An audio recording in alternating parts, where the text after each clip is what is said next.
নিবা কি রান্না করছো আজকে? নিরামিষ? আজকে তো নিরামিষ, কালকে একাদশী। ওই জন্য দেখো টমেটো চাটনি করছিলাম, টমেটো চাটনি আর আলু ভাজি করছিলাম। ওই তোমাকে দিয়ে দিয়েছি কিন্তু ওইদিকে আলু ভাজি, তুমি দিকে আসো।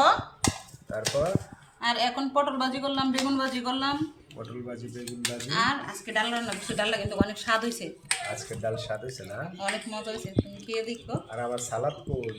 ওই দেখো তোমার জন্য এখন বানিয়ে নিলাম। তাই না? আসো আসো, খেতে আসো, এই সবাই চলে এসো। আজকে নিচে খাবো নিরামিষ দেখে নাকি? হ্যাঁ, নিরামিষ খাবার আমরা নিচে বসে খাই একসাথে সবাই। একসাথে নিচে বসে খাবো। এই তো গ্রামের বাড়ির মতন নিচে বসে খাবো। নিচে বসে খাইতে কিন্তু ভালো লাগে, তুমি জানো নি? নিচের খাবার খুব টেস্ট। টেস্ট। এই নাও তোমার জন্য বেগুন ভাজি করি। এই নাও তোমার প্রিয় বেগুন ভাজি দিয়ে দিলাম।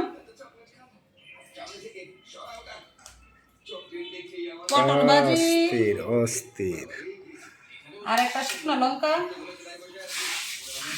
বাহ। আর কি লাগবে ওইটা দিয়ে দেবো নি একদম? না না না, এখন না, পরে পরে পরে। এদিক দিয়ে দাও চাটনি। দেখো তাহলে প্লেট পুরাই দিছো না? মনে হচ্ছে নতুন জামাই আসছে নিবার রান্না করে। নিবার রান্না করে নিবার স্বামী আর নতুন জামাই করতে।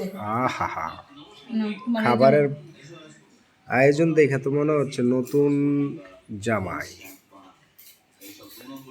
হ্যালো গাইস, আমার বউ দেখেন নিরামিষ খাইতে খাইতে শুকাইয়ে গেছে, আর আমিও ফকিরিয়ে গেছি। নিরামিষ খাওয়া ভালো স্বাস্থ্যের জন্য।